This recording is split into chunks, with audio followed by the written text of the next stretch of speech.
අපිට ඕනි වෙනවා ගෝවා, ලීක්ස්. අද යාළුවනේ මට කැරට් නම් තිබ්බේ නෑ.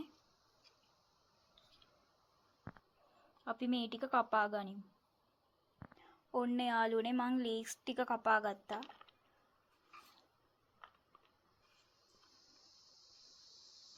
ලීක්ස් කපද්දිම පුළුවන් තරම් පොඩිවට කපා ගන්න. මං ගෝවා ටිකත් පොඩිවට කපාගෙන තියෙන්නේ. අපි ගෝවා ටිකක් පිඟානට දාගනිමු.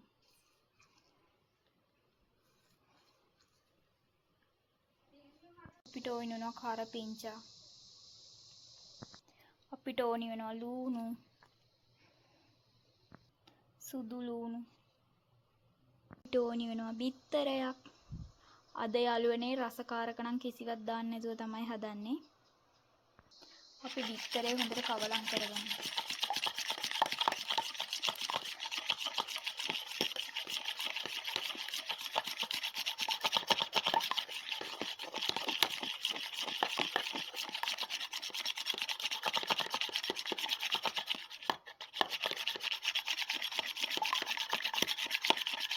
අද යාළුවනේ කැරට් ගන්න වෙලාවක් නැති වුණා.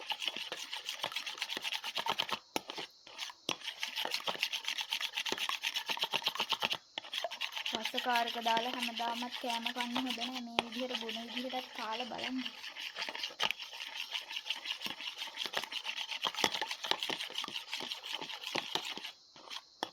අපි මේකට ලුණු ටිකක් දාගමු.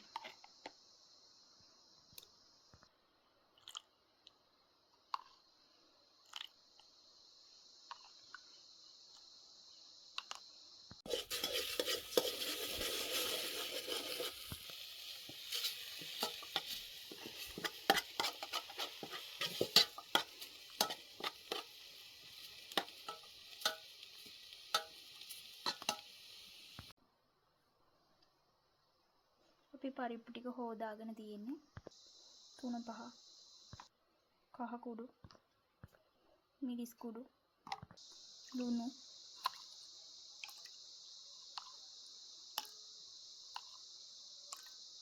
අපි දැන් මේක ලිපේ තියාගනිමු.